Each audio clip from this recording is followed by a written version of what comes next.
right, I think we can start. Hello, everyone. Welcome to this webinar. Today, we'll be talking about enhancing the acute stroke care system for optimal treatment outcomes, so integrating BDMS's model of comprehensive stroke excellences. So BDMS, so Bangkok Dusit Medical Services, has implemented the ICHOM Stroke Set, and they'll be presenting today their challenges, how they overcame those challenges, as well as the results, lessons learned, as well as next steps. My name is Diogo Leão. I'm a research associate for ICHOM, and I'll be today's webinar moderator. Feel free to put in the chat where you're attending from, your organization, and also feel free to ask any questions in the chat because these questions at the end will be asked in the Q&A that we have after the presentation.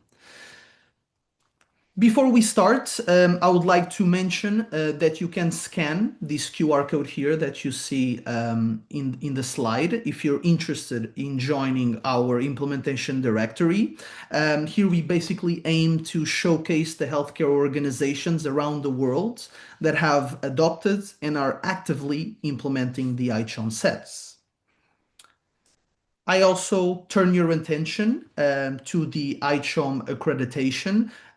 Again, you can scan here this QR code that you see if you want to learn more about ICHOM accreditation. This program aims to certify the implementers of ICHOM sets as they mature in both the clinical quality and patient-reported outcome measures. Here, just so you can see some of the organizations that have been accredited. One of them is Bangkok's Hospital Pattaya, which we'll be speaking today.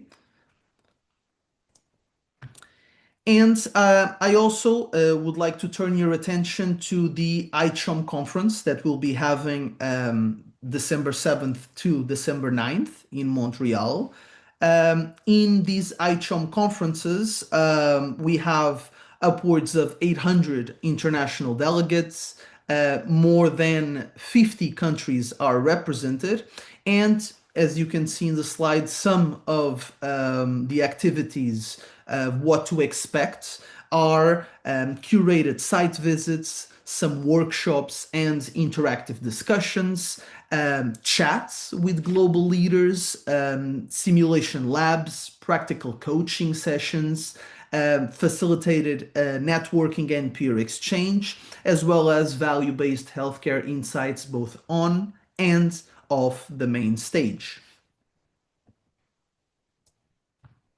Now, these are some of the 2026 key themes for the ICHOM conference. Some of them are, as you can see, the AI in healthcare, hype versus reality, patient engagement that matters, value-based healthcare case studies, so from piloting to scaling, breaking the value-based healthcare implementation barriers, and the outcomes data at the point of care. Again, if you're interested, in this case for the conference, feel free to scan the QR code that you can see on the slide, and there you'll be able to find more information about it, as well as also information about how to register. And finally, I would like to also turn your attention to the liver disease set that ICHOM is currently developing. And here in this QR code that you can scan, we would like to invite people with lived experience of liver disease to take part in the patient validation survey, which is a part of the process of creating the ICHOM sets. And with this patient validation survey, we aim to confirm which health outcomes truly matter most. So we would like to ask for your help with that if you have lived experience of liver disease. Now, Turning our attention to today's webinar, before starting with the stroke set and with our guest at BDMS presenting, I would just like to really quickly turn your attention to value and value-based healthcare. So as you can see in the equation of value, value is patient health outcomes achieved divided by the cost of achieving those outcomes. Now, to increase value, the outcomes achieved need to increase against similar or lower costs. And I would like to ask for your attention on the outcomes achieved. So as you can see in the figure on the left, measuring the outcomes and the costs for every patient is a very important pillar in order to move towards a high value care. Now, what is often measured versus what matters to patients sometimes is different. In the healthcare system measures some outcomes such as you can see, survival, tests and procedures, the medicines prescribed. And not to say that that's not important, that's extremely important, but it's also important to measure what matters to patients. And this would be independence, being back to work, being pain-free. So with that, the same happens to the stroke set. It's not just about survival, it's about other outcomes that matter to patients. And here at ICHOM, we developed a stroke set, and just like for every other set, this stroke set is composed of the case mix variables, which are factors that affect the outcomes but cannot be controlled as part of management of the condition. We also have the actual outcomes, which represent the true success of managing the condition. The data sources, which can be administrative, clinical reported, patient reported data. Also, the tools to measure said outcomes and case mix variables. And finally, the time points, which are basically specific time points for collecting the data. Now, since we'll be talking about specifically the stroke set of ICHOM, I'll just leave you here with some examples of the stroke set for each of the components. As you can see in the case mix variables inside of the already created stroke set, we have the demographic case mix variables such as age, sex, ethnicity, baseline health. So this would be the functional status, comorbidities, the stroke type and severity, as well as the lifestyle. So for instance, smoking and alcohol use. As for the outcomes, those can be, as you can see, mortality, the recurrence of stroke, as well as patient-reported health status, both physical and mental and social.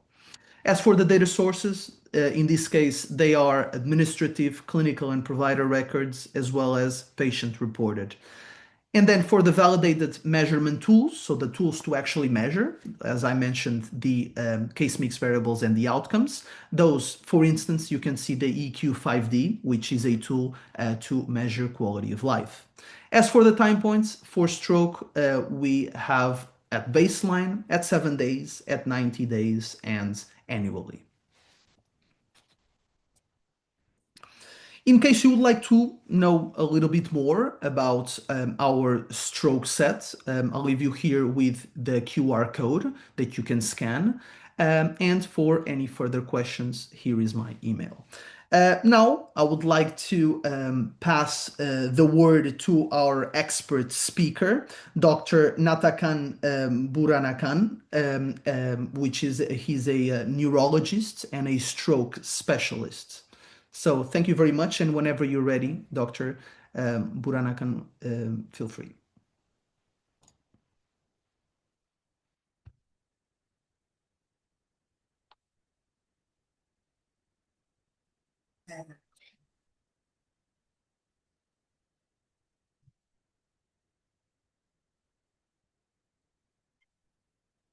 All right, good evening from Pattaya to everybody. Today we glad to share about our journey according to the ICHOM implementation to enhance our stroke system service in Bangkok Hospital Pattaya. This is today overview issue. We talk about organization and stroke set implementation. We talk about what changed outcome and impact to our patient population, including process measurement, patient reported outcome measure, clinical reported outcome measure, cost and efficiency gains, and what we learn along the way and what we going next. Okay, and why we need to change. As Dr. Diego said about nowadays, we would like to improve the patient outcomes according to our strategy to change volume-based healthcare to value-based healthcare. In the past, the limitation of the measurement of outcome is usually based on the clinical outcome only. This is the limitation because the outcome assessment were primarily conducted by the medical. For acute treatment response, it limited input from the patient side, the patient own perspective. We rarely listen to the patient side in the outcome issue, and lack of the long-term tracking. There were no standardized mechanism to system medical function recovery quality of life of the patient. Sorry.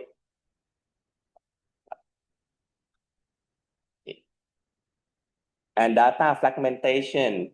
In the past, we absent of the unified framework of patient-reported outcome, lead to the inconsistent data collection and a limited ability to benchmark performance to across the network or other hospital or other institute. Operational variability, workforce limitation, and the lack of defined role for follow-up coordination result in inconsistent post-discharge monitoring across different hospitals. We would like to shift from clinical-based, hospital-based center episode to a model that focusing on the outcome that most matter to the patient. This is our overview about our hospital. Bangkok Hospital Pattaya is the tertiary outcome private hospital, tertiary only one private hospital outcome in Eastern region of Thailand. The prevalence of stroke patient per year, we have around 375 admit patient per year. Okay. And we enroll the ICHOM program stroke patient, 85 patient. Okay. We adopt stroke set ICHOM since 2022, and we got the accreditation level 2 certificate of ICHOM since December 2025. Our service including acute stroke management and emergency care, stroke rehabilitation and recovery program, stroke prevention, education and lifestyle coaching, neurovascular imaging and diagnostic procedure. We also have remote monitoring and management. We have neurosurgery service, and we still have neuroendovascular intervention. We act like a comprehensive stroke center. And this is our journey from the fragmented to standardized stroke care pathway.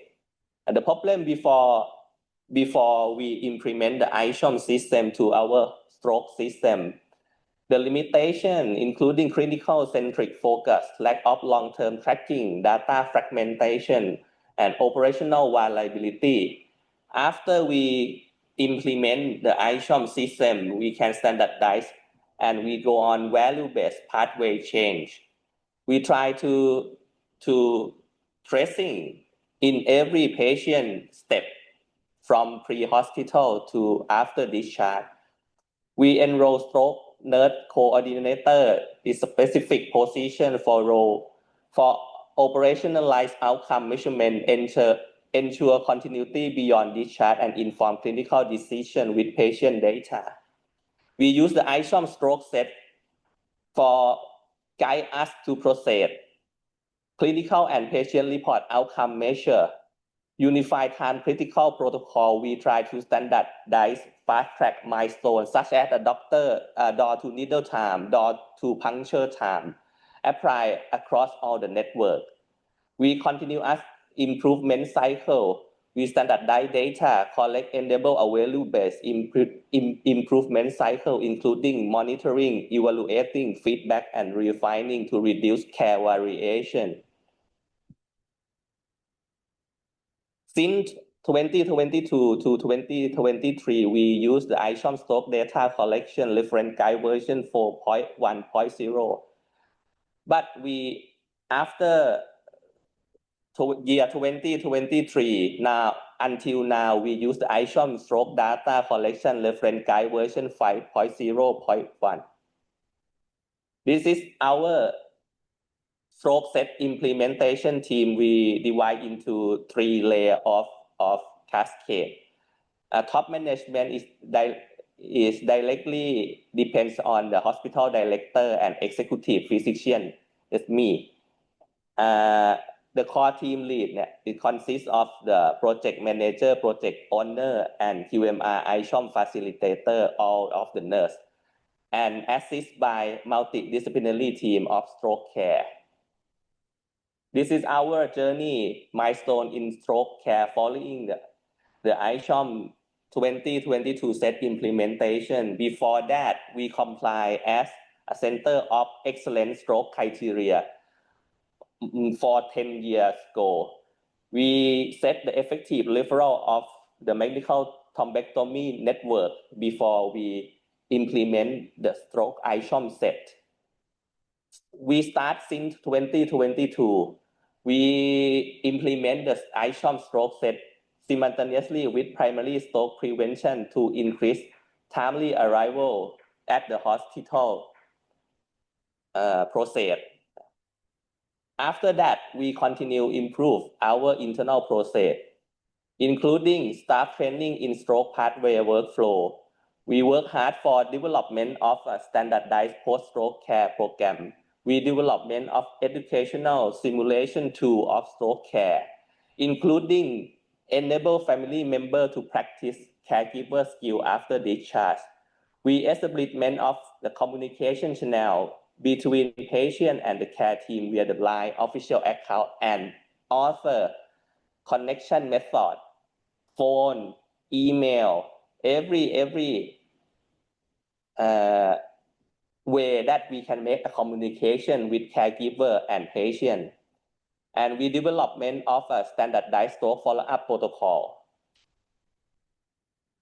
According to the stroke set implementation from ICHOM at first, we use the paperwork first, and then we try to produce the specific application for collect the data. The process from transcribe from paper to application is quite complicated and take long time to transcribe to digital footprint. So we recommend to make it paperless at first. And we collect the data of the stroke patient according to the guideline from ICHOM application at baseline, demographic data, and every condition of the patient according to the recommendation. And we collect the data at 7 days or at discharge date. We collect the data again at 90 days after stroke and every 1 year. And after we got that data, we try to make monitoring, we investigating, and we try to find what can improve the patient outcome, both clinical outcome and patient reported outcome. And our team found that the factor that impact the two both of outcome. First, we found the pre-hospital stroke management is the the most impact. If the patient come to hospital in time, in the golden period, we found significant increase in both clinical outcome and patient reported outcome. So we try to raise the awareness and give the public education about the stroke golden period, that please go to hospital immediately after you encounter with suspected symptom. We make a community stroke education. We generate public education, both online and offline. We give the free ambulance service within 30 kilometers around the hospital. And we try to set the effective network of the referral system, both the mechanical thrombectomy advanced procedure needed case or complicated case that the first hospital would like to refer to us. We create workflow referral for mechanical thrombectomy in every province in Eastern Thailand. We re-evaluate and we set the meeting every 6 months for the referral system. And we set up the protocol paperless and video imaging and send the consultation issue via the application. And the second point that we found that the most impact that after the patient discharge and the caregiver education, most of patients and most of caregiver ask about how can I do next and what the best care that we can give to the patient after discharge from the hospital. So we produce the effective discharge planning program. We try to apply the D method and framework to discharge planning. We organize multidisciplinary discharge planning activity. We try to develop standardized post-stroke program and set up post-stroke rehabilitation and develop educational simulation tool before we discharge the patient from the hospital. And for the ICHOM collect data, we have to clarify and we have to implement in all of involvement people, both including emergency room, ICU, neurological ward, and OPD department. Next, I show you the process measure outcome. You can see since the implementation of the ICHOM Stroke Set, the metric has seen a significant and consistent increase, rising from 38% in 2021 to 52% in 2025. This is the rate of the patient who arrival to the hospital within 4.5 hours. This significant improve after we implement of the ICHOM Stroke Set. There was notable jump immediately following implementation, with the most significant growth occur between 2022 and 2023, where the percentage up by 10%. And the transitional from NA in 2019 to 2020 to consistent reporting suggests that the ICHOM framework not only improved outcome but also successfully established a standardized tracking system that didn't exist previously. And you will see the improvement in the rate of door to needle time within 60 minutes. And for our KPI of the door to needle within 60 minutes, we aim to get more than 60% of cases who reach the emergency room within 4.5. You will see the upward trend immediately following the implementation in 2022 and peaking in 2024 to 85%. However, the partial data from last year showed a significant down to 64%. And after we explore the detail of the case, we found that largely due to clinical complexity and the process delay. The key factors include the patient instability requiring urgent resuscitation, such as the blood transfusion, endotracheal intubation, or core disease like acute myocardial infarction or serious infection. Diagnostic uncertainty regarding complicated symptom onset and administrative delay involving family decision. Additionally, some cases encounter with laboratory error like hemolysis before we send the blood to the lab. But it still pass our KPI. And you still see the improvement in the rate of door to puncture within 120 minutes. Obviously, there was a significant jump from 2021. From the COVID era, this is obviously dropped down. It's around 28% in 2021 and up to 61% in 2022 after the implementation of the ICHOM Stroke Set. The highest performance peak in 2023 at 95%.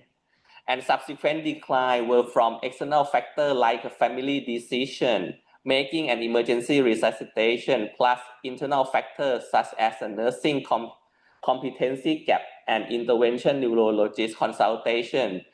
Because we expand our service to many hospitals in Eastern region and we recruit the new intervention. So it cannot avoid the heterogeneity of the clinical practice and variation. So the program, the percentage of door to puncture within 120 minutes is slightly dropped down, but it remain high when compared to pre-implementation phase.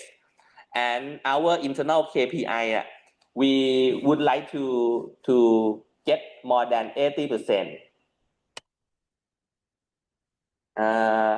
Let's go to the patient-reported outcome measurement. You will see the improvement in percentage of stroke patients achieve functional independence. That means that graph from the patient who had a moderate to severe stroke defined at the NIHS score equal or more than 6 and get the modified ranking score result of 2 to 2. That means functional independence. Prior to 2024, the average group of that patient was approximately only 55%. And after 2022 implementation, the percentage jumped to approximately 81%. It suggests the performance gap were closed and a new higher standard of care was established. Post-implementation period show much higher stability, suggesting that the standard outcome help reduce clinical variability, ensuring that high-quality results are more predictable and repeatable year over year. And in the issue of quality of life, measured by the recommendation tool, you will see the 16% improvement in quality of life at 90 days post-stroke. Start when compared 82% in 2024 to 95% in 2025, obviously. And this is the physical score measured by the recommendation tool. And you will see the 83 improvement in good physical health at 90 days post-stroke when compared to 2022 to 2023. 47% reach the T-score more than 60. That means good health according to this tool. and compare up to 86% good health according to this tool. And look to the mental health score measured by the two recommendations by ICHOM Stroke Set. We found more than 100% improvement in good mental health at 90 days post-stroke. 39% compared to 86%. And this, the independent measure by the simplified modified ranking score.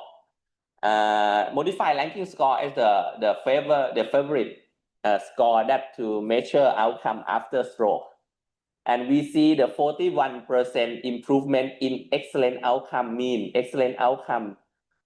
The green one mean no symptom at all up from 66% to 93%.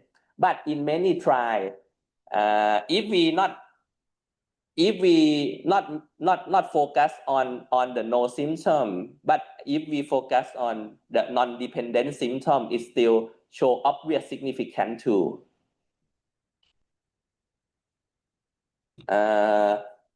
So we go to the clinical report outcome. We focus on acute complication. We measure overall rate of hemorrhagic stroke post IV thrombolysis and mechanical thrombectomy. We found 93 reduction in hospital symptomatic bleeding, 8% in 2022 compared to 0.5% in 2025. And the post-stroke complication is also reduced too. We focus on aspiration pneumonia, pressure sore, deep vein thrombosis, and fall incidents. We found a 38% reduction in hospital stroke complication. The raw percentage is dropped down from 0.8 to 0.5 in 2025. And the survival rate and 1 year stroke free, we found 99% 1 year survival rate in 2025, up from 98% in 2022 and 99 stroke free at 1 year in 2025 when compared to 98% in 2022 as well. Okay, and it value or not, because we have to use more course about ICHOM Stroke Set implementation, both direct cost and indirect cost. We focus on the direct cost first. We spend around $5,700 for make application for data collection, and we spend around $260 for translation from the foreign language to Thai language, including another language, because we have many foreigners as our customer. And we spend for ICHOM certification set is around $37,500 for 4 sets, includes ACS, heart failure, stroke, and diabetes. Okay, and we still have the indirect costs, such as the hiding cost that we cannot measure precise compared to the money, including the nursing and front desk average time spent is around 30 minutes per case, and additional required for all the extra direct data collection from front desk to nursing as volume of patient increase. For the physical side, it needs to increase the time slots by 15 minutes to 20 minutes per case. Existing versus new patient to allow for that data collection and review, including ICHOM data. And we have to purchase the telephone to support follow-up call and evaluation, requiring approximately 10 minutes per case. And cost of indirect staffing for data reporting and analysis of ICHOM standards ongoing and prepare for stroke team monthly meeting, approximately 5 hours per month. And what we get, what our patient get, we can reduce of cost per recurrent stroke admission from $932 to $655 in 2025.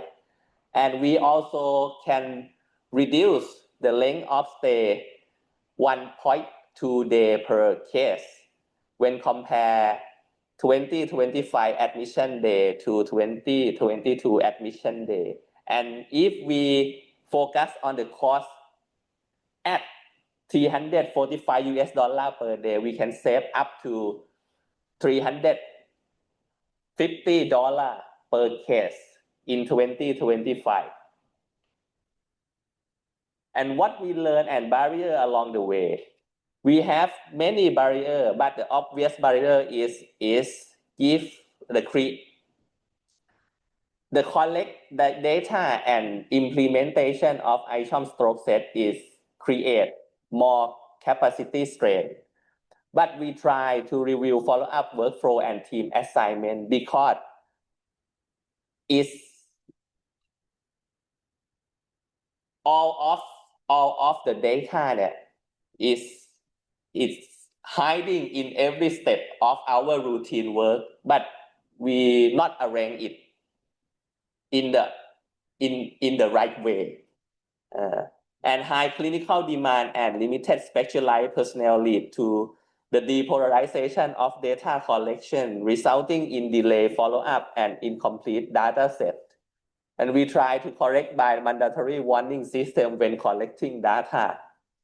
And the last barrier is the post-stroke cognition impairment and heightened emotional stress combined with rising concern regarding telephone security and fraudulence. Communication creates significant behavioral resistance to follow-up participation for the patient-reported outcome collection data. We try to set up the protocol to inform patient before enroll program to increase patient participation.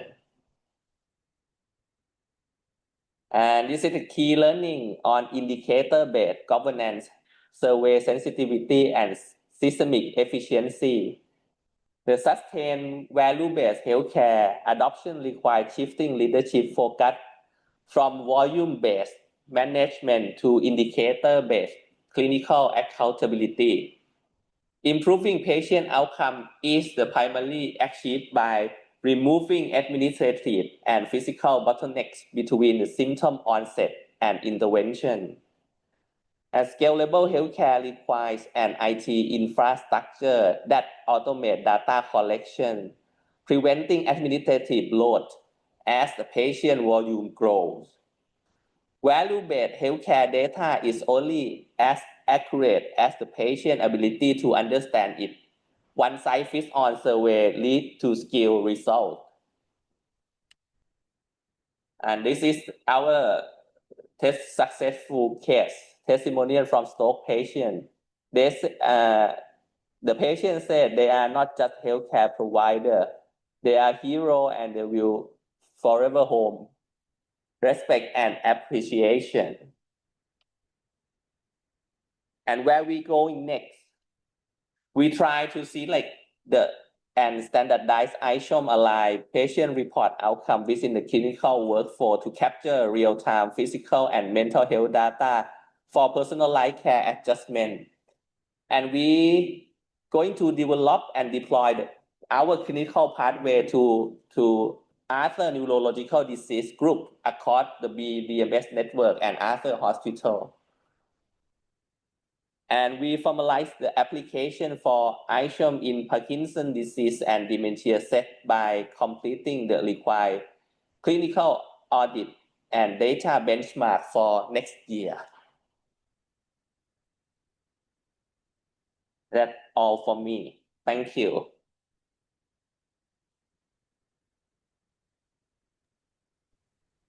Thank you very much for the incredibly interesting presentation, Dr. Burakun. Now, I would just ask you if you could stop sharing so we could enter then with the within the Q&A part of the presentation of the webinar. Thank you very much. Just before we start with the Q&A, I just want to let everyone know that we are aware that one of the QR codes to access the stroke set wasn't available, but it is now fixed. So after the Q&A, we'll present you again with the QR code in case you're interested. But now I would like to invite everyone to just place your questions on the Q&A function of the chat. We already have quite a few. And I would just then start to, I'll just, if you agree, Doctor, I will just start with the first one. This question asks, what was the follow-up rate at 90-day and annually until year 5, and what were the efforts to try and successfully minimizing the loss to follow-up rate?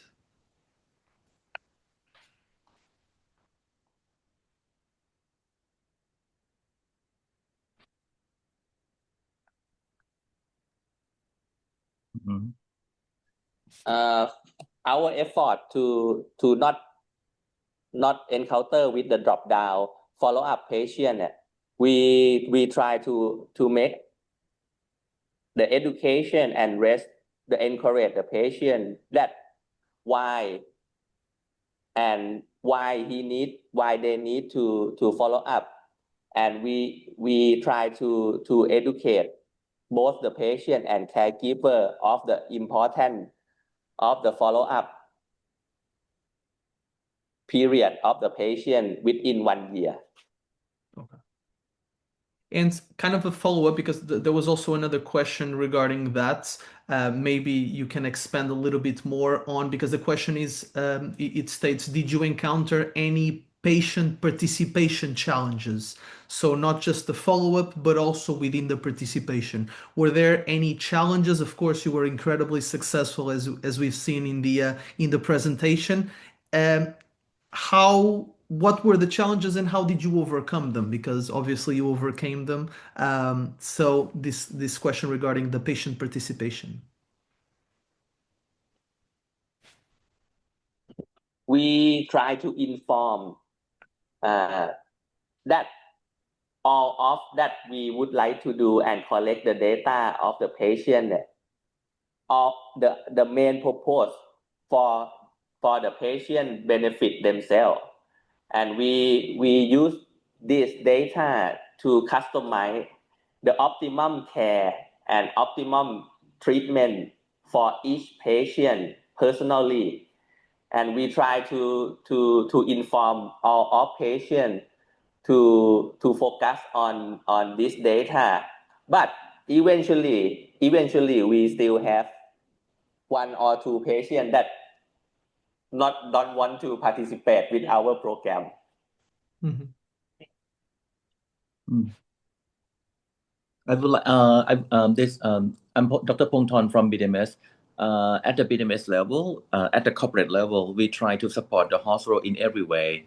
So initially, when we rely heavily on telephone follow-up, we have a lot of dropout. So recently, we try to change the tactic, because you may heard about the scammer that try to call you and impersonalize, ask you. So that's the reason why many patients refuse to answer the phone call. So recently, we developed the web app that we can actually send link to patients, and then patients can directly respond to the follow-up questionnaire that actually help us to approach the patient. And also right now, because we know that patients have a better digital literacy, so we try to change the approach to let them engage with their own disease, their own care. So now the questionnaire can be found on their mobile application because under BDMS we have application under each hospital network, so they can actually access to their own questionnaire through the app as well. So that's how we overcome our challenge.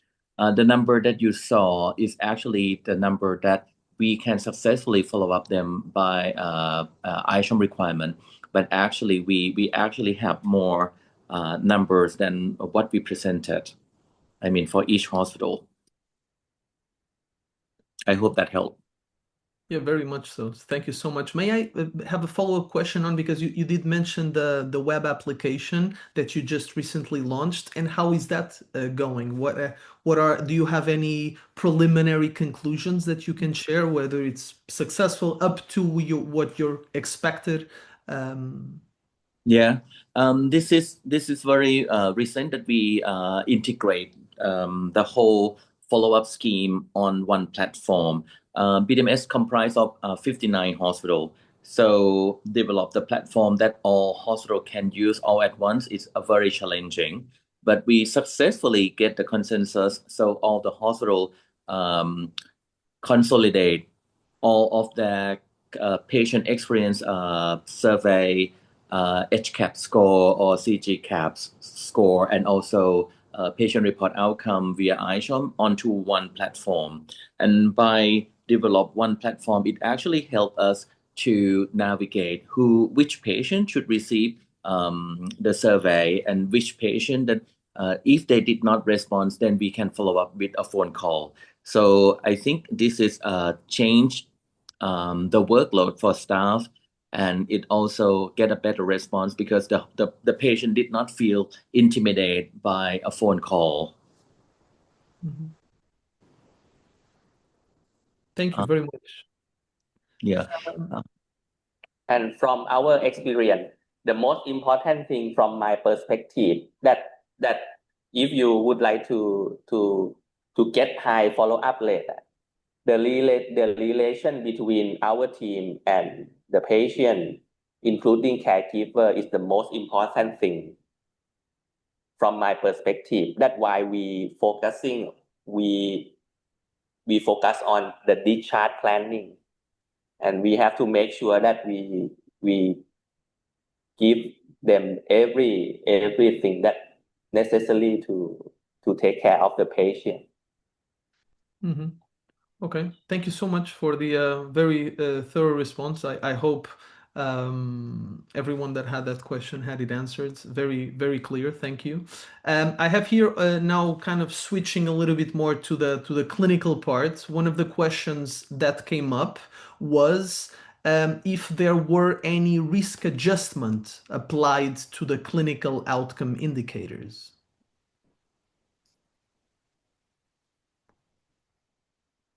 Could you say again, please? Of course. So the question states, was any risk adjustment applied to the clinical outcome indicators? Yes. We use the risk adjustment to the outcome indicator with our statistic team. Mm-hmm.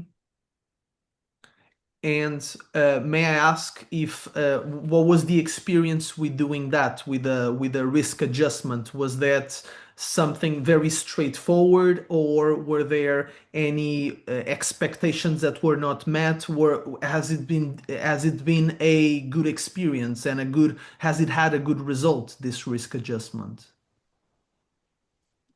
We still hope for the correct and precise data. Okay, we try to use the statistic method in the right way, but the limitation of us now is the small population that we can enroll to the program. That is only not reach 100. So the bias is still for sure. Mm-hmm. Okay.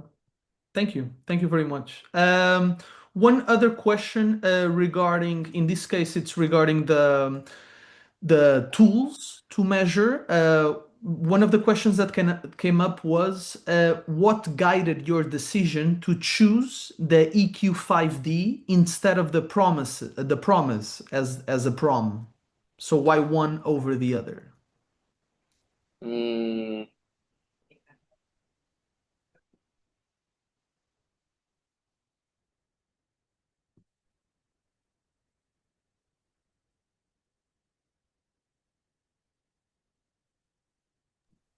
Want me to help? ข้อสอบถามมันแมทกับที่เราวัด PHQ-9 ค่ะ คือ PHQ-9 อยู่แต่ is prior the implement of the ICHOM set, we use the PHQ-9 form and the form that we chooseเนี่ย is similar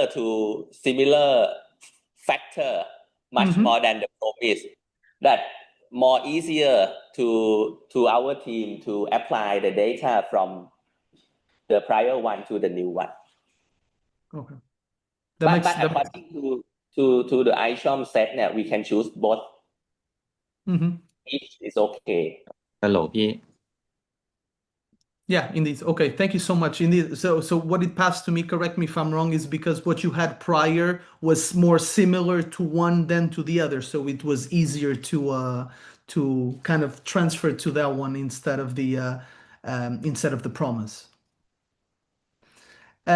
One other question that came up was what were the key changes made to the pathway, to the patient pathway, and what was the most challenging part to implement, and if the patient journey itself was modified, was changed.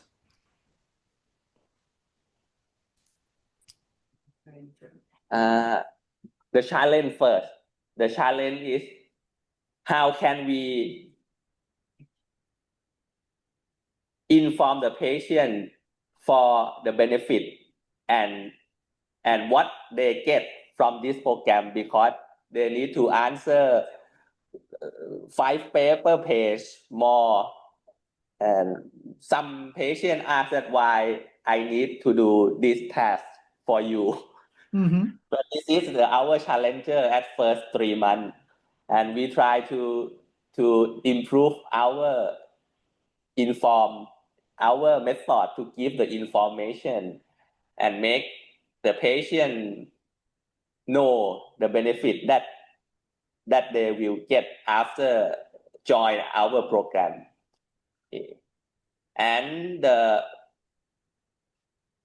changing of this pathway, the most important thing I think we try to change the clinical measurement outcome only to the patient reported outcome, to optimize the maximum value to each patient. It's different. In the past, the clinical outcome is from our side only, so it's same, no heterogeneity like a modified ranking score, symptomatic intracerebral hemorrhage, but the patient have no idea about that. So now we listen more from the patient, and we can optimize the care plan for each case by case. I think this is the core of the value-based healthcare. It's not value from us, it's value for patient. Okay, interesting. Thank you so much. Indeed, it seems that in having the patient inside of this journey and with the clinicians, exactly, it's the most different part. Thank you so much. One other question that came up had to do with the clinicians buy-in. And what I mean by this is, how did you gain interest from the clinicians to make all these changes? They are very busy, and maybe they wanted to do it the older way, before, and they didn't want to change. How did you how did you get their interest to change?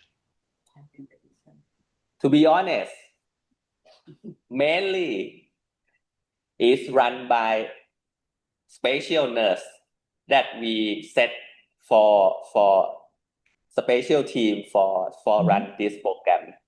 Is not disturb the physician time not much. Okay. Mm. And are they connected in any way with the nurse? The nurse does this collection, and is there any sort of communication with the Yes, clinician? we make a communication with our team monthly. At Okay. first monthly to make it clear and inform every neurologist that we would like to use this guideline for patient benefit. Okay, interesting. Our every neurologist would like to make patient get well soon. So I think every doctor happy to join. Okay, interesting. Thank you. One other question that came up had to do with the data collection part, and the question is, was the data collection, were the methods all electronic, or did you have to process paper data collection instruments, and how did you accomplish that? I know that you mentioned it slightly in the presentation, but I think the question is more like if you can be a little bit more comprehensive on the process of going from one to the other. At first, we collect the data by the raw paper and direct fulfilled by the patient or their caregiver assist. Okay, and in the middle way, we finish our application. In that time, we transcribe the paperwork to the digital footprint by double person method for validate. One person key and one person check by our project manager and stroke coordinator nurse. Two-person method that we use for transcribe the paper data to digital data. Interesting. Thank you. Thank you very much. Now switching a little bit more, one of the questions is more about the pain part, and the question is, this person is interested in knowing whether and how the outcome of the treatment is taken into account when paying for the service.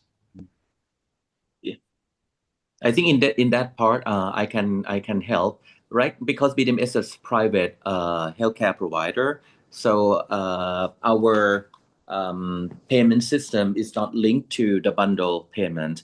So, but at the current moment, we start discussing with payer, like third-party insurer, to discuss about how can we actually turn the value into the bundle payment.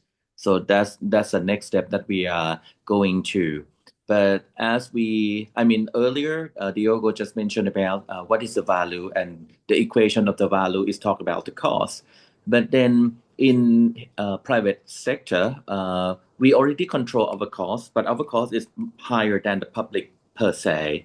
So in that sense, our value may not related directly to the lower cost of care, but actually for the money that you pay, you actually deserve a better care. That's how we interpret the value healthcare in BDMS term. So I hope that helps.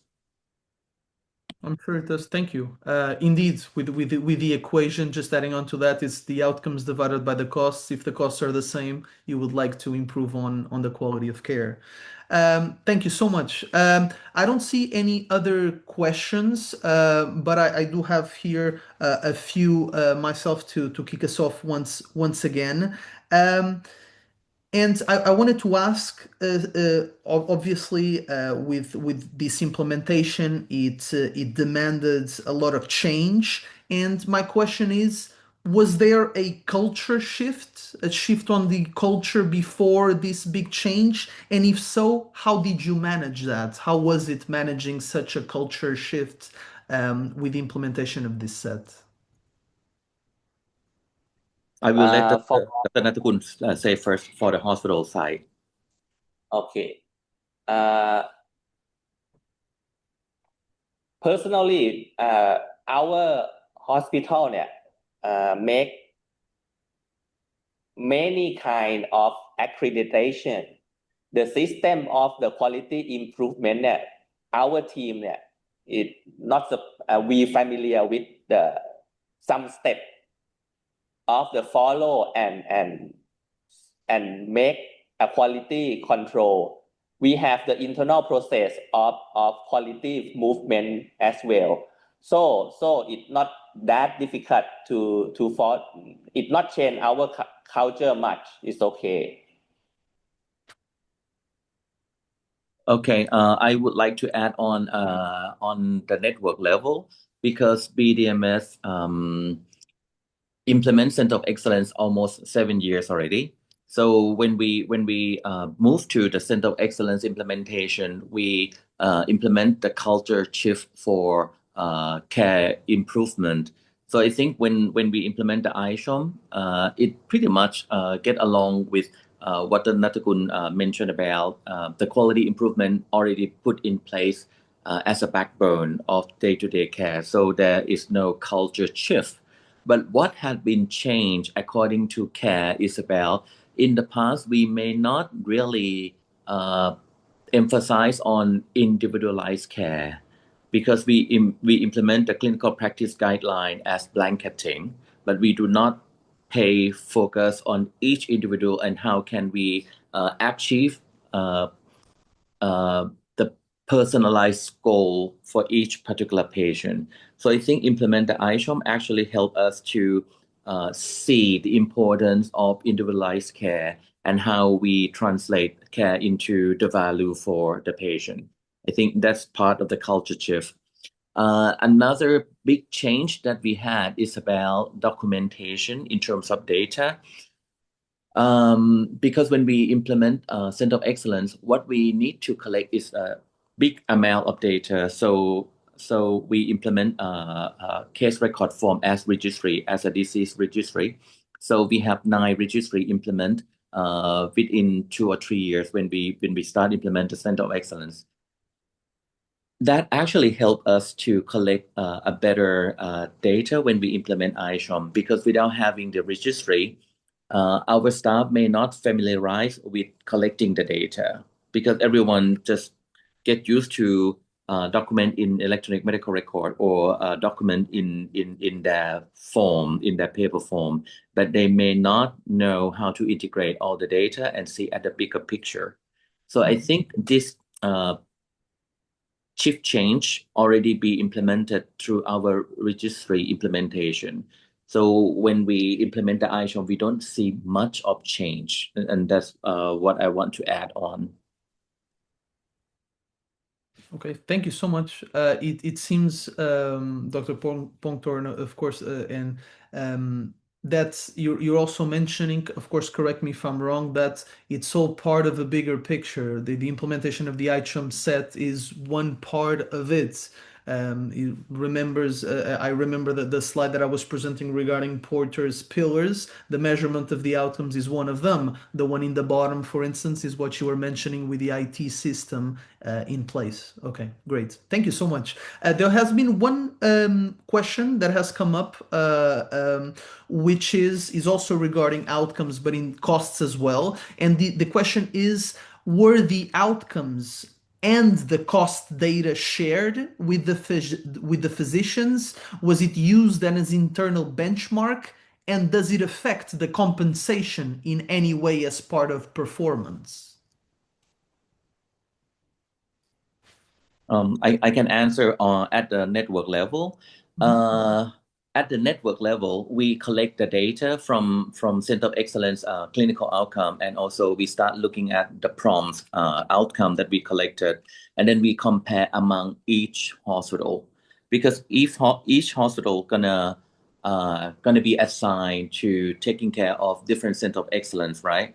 So, for example, for stroke hospital, we have 9 hospitals that implement stroke sets, and then we compare the data among them. And we can actually drill down into each particular physicians so we can see their performance.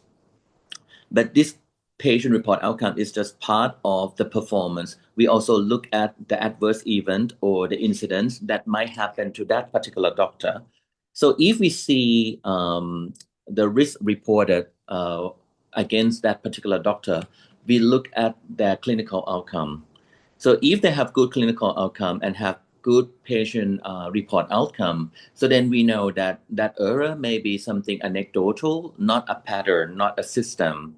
So that help us to make a judgment how we should help that doctor. Mm-hmm. But in terms of compensation or payment, it doesn't change the payment to the doctor because in BDMS, the doctor is an independent practitioner. They're not salary. So it's a different payment system. Yeah. But it helped us to make a decision whether we should continue the contract with them or should we reduce their authority like privileging. Yeah.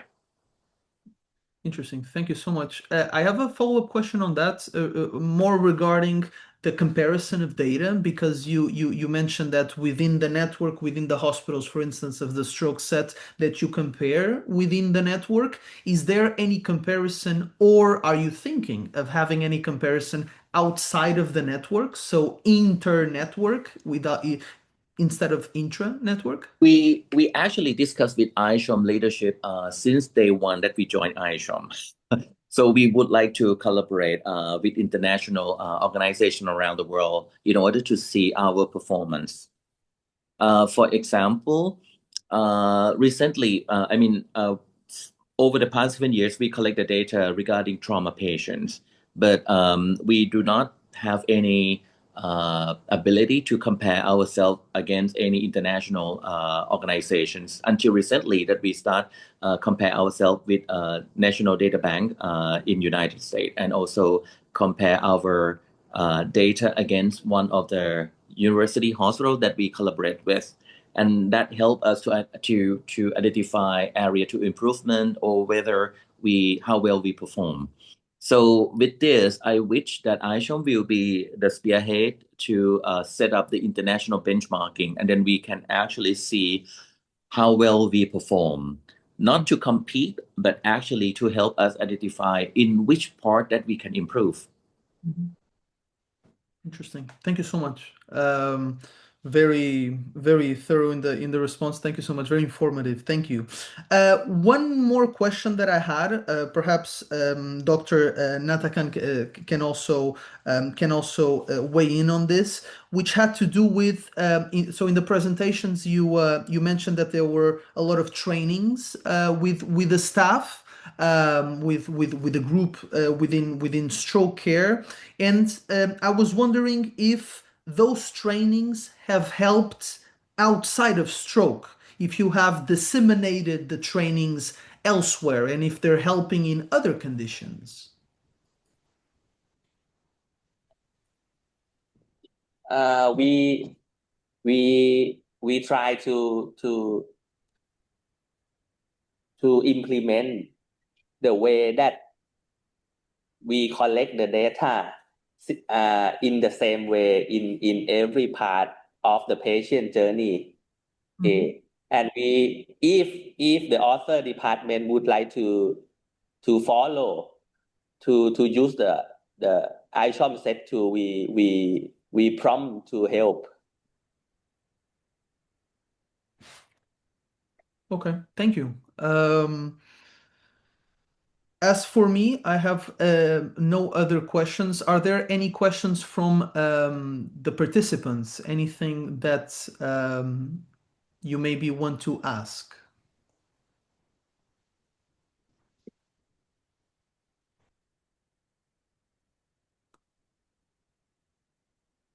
I don't see anything coming up.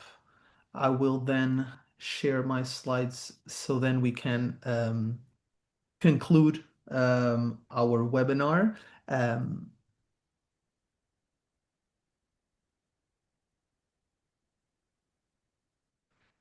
So again, as I mentioned, there were a few participants that let us know that the QR code for stroke.